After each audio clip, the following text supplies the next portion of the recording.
Hello everyone, সবাই কেমন আছো? আশা করছি সবাই ভালো আছো। আমিও অনেক ভালো আছি। আমার নতুন আরেকটা ব্লগ ভিডিওয় তোমাদের সকলকে স্বাগত জানিয়ে আজকের ভিডিওটা শুরু করছি। তো আজকে তোমরা সবার প্রথম আমাকে কিচেনে দেখতে পাচ্ছ। এখন বাজে রাত 2:30। আজ বাবার ডিউটিতে যাওয়ার দিন, সুতরাং আমাকে তো 2:30-র সময় উঠতেই হবে। সকালবেলা উঠে ভাতটা হয়ে গেছে। ভাতটা এখন আমি ঠান্ডা করার জন্য পাখার নিচে রেখেছি। আর এদিকে কুমড়ো দিয়ে আলু দিয়ে রুই মাছের ঝোল করছি, সেটাও সম্বরা দেওয়া হয়ে গেছে। হয়ে গেলে এটাকেও পাখার তলায় আমি ঠান্ডা করতে দেবো। তো রান্না বান্না হয়ে যাওয়ার পর তারপরে আবার কটা পরোটা করেছি। বাবাকে দুপুরের খাবারটা দিয়ে দিই আর রাত্রেবেলার জন্য একটা শুকনো খাবার দিয়ে দিই, কারণ এখন গরমকাল, রাত্রেবেলা কোনো তরকারি দিলে সেটা থাকে না। আর দেখতে পাচ্ছ জামাটা কিন্তু পুরো ভিজে একদম চুপচুপ করছে, কারণ প্রচণ্ড ঘেমে গেছিলাম। ভোরের দিকে রান্নাঘরে যেন গরমটা বেশি লাগে, কারণ জানলা টালনা কিছুই খুলতে পারি না, সেই কারণে গরম ভাবটা আরও ঘরের ভিতরে ঘোরে বেশি। এখানে ঝটাপট করে পরোটাগুলো করে নিলাম। আর ভিডিও করলে না কাজ করতে অনেকটা সময় লাগে, কারণ ক্যামেরা সেট করার ব্যাপার থাকে, অন অফ করার ব্যাপার থাকে। তো রান্নাবান্না কমপ্লিট হয়ে গেছে। এখন এখানে আমি সমস্ত টিফিনগুলো গুছিয়ে দিচ্ছি, আর বাবাকে এর ফাঁকে চাও করে দিয়েছি। বাবা চা খেয়ে নিয়েছে সকালবেলায়।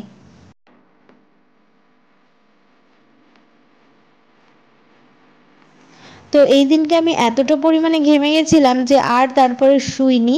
তো ভেবেছিলাম যে এখন যদি শুই আর সকালবেলা উঠতে উঠতে দেরি হয়ে যাবে, সেই জন্য এই দিনকে আমি সকালবেলায় সব কাজকর্মগুলো কমপ্লিট করে ফেলেছিলাম। আর সকালের কি সুন্দর পরিবেশ, জাস্ট আওয়াজটা শোনো তোমরা। ঠিক আছে।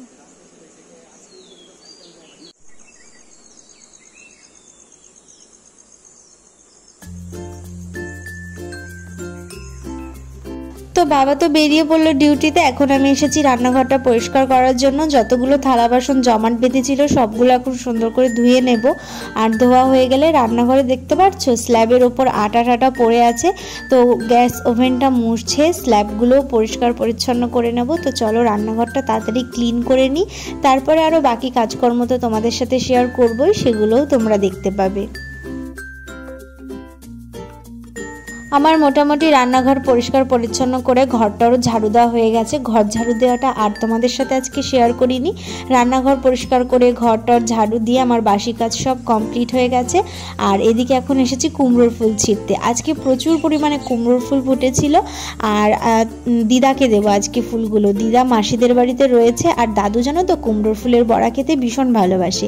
আর আজকে যেহেতু শনিবার, আমার দাদু নিরামিষ খায়, সুতরাং কুমড়োর ফুলের বড়াটা ভেজে দিলে বেশ খেতে পারবে। সেই কারণে সমস্ত কুমড়োর ফুলগুলো একসঙ্গে তুলে নিলাম, আর একটা কচি দেখে কুমড়োও তুলে নিলাম। এখন ঘরে গিয়ে এগুলোকে এক জায়গা করে একটা গার্ডার দিয়ে পেঁচিয়ে ব্যাগের ভিতর সমস্ত কিছু প্যাকিং করে রাখবো। দিদা এসে নিয়ে যাবে। আর আজকে আমার বান্ধবী এসেছিল অনেক দিন পর, ওর একটা কাজের জন্যই এসেছিল। ও তো সচরাচর আসে না। তো একে তো তোমরা অনেকেই চেনো, কলেজের ভিডিওগুলোই আমি তোমাদের একে শেয়ার করেছি। তো ও আমার অনেক কাছের একটা বান্ধবী, এসেছিল আমাদের বাড়িতে কাজের জন্য। আর এখানে আসার সঙ্গে সঙ্গে ওকে আমি ড্রেস চেঞ্জ করতে বলেছি। ড্রেস চেঞ্জ করার পর আমরা সবাই মিলে এখানে মা, আমি, ও মিলে গসিপ করছিলাম, গল্প করছিলাম। আর সকালবেলায় আমরা এগ রোল দিয়ে আজকের ব্রেকফাস্টে সেরেছি। তারপরে আমরা আমাদের কাজকর্ম করতে করতে কিন্তু মা অনেক কিছু রান্না করে ফেলেছে। এখানে রান্না করেছে লাল লাল চিকেনের ঝোল, এখানে লুচি করেছে, আরও আমি স্যালাডটা কেটেছি। আর সকালের যে তরকারিটা রান্না করেছিলাম সেটা ছিল। তাছাড়াও কি কি মেনুতে ছিল চলো তোমাদেরকে একবার বলে দিই।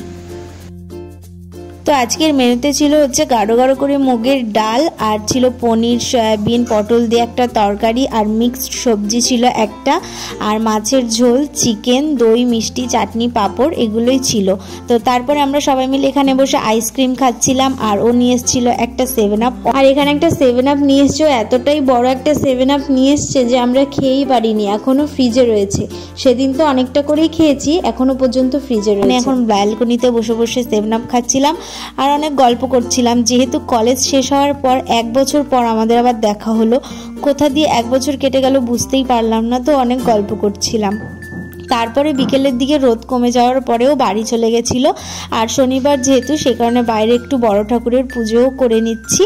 বড় ঠাকুরের পুজো করার পর বাড়ির পাশে একটা জায়গায় কালী পুজো হচ্ছে, সেখানেও যাব। প্রায় 2-3 শনিবার হলো আমি পুজো করতে পারছি না, কারণ শরীর অসুস্থ থাকছে কিংবা বাড়িতে থাকছি না বা কোনো রকম মানে ওয়েদারের জন্য হয়ে উঠছে না। তাই অনেকগুলো দিন পর আজকে আবার বাইরে পুজো দিলাম। তো তারপরে দেখো ছাদে বসে বসে বাজি ফাটানো দেখছিলাম। বাড়ির পাশে যে কালী পুজোটা হচ্ছে না, ওখানে বাজি ফাটাচ্ছিল, তো ভাবলাম তোমাদের সাথে একটু শেয়ার করে দিই। তো এখনও পর্যন্ত আমার ভিডিওটা তোমরা যারা দেখছো প্লিজ আমাকে তোমরা একটু জানিও যে ভিডিওগুলো তোমাদের কেমন লাগছে আর তোমরা কেমন টাইপের ভিডিও দেখতে চাও। তো ভালো লাগলে অবশ্যই ভিডিওতে একটা লাইক কমেন্ট শেয়ার করে দিও। আর নতুন বন্ধু যদি ভিডিও প্রথম দেখে থাকো তো চ্যানেলটা সাবস্ক্রাইব করে পাশে থেকো। তারপরে চলে এসেছি কালী পুজো বাড়িতে। কালী পুজো বাড়িতে এসে রাত্রেবেলা খাওয়া দাওয়া করে বাড়িতে চলে গেছিলাম। তো তাহলে টাটা আজকে।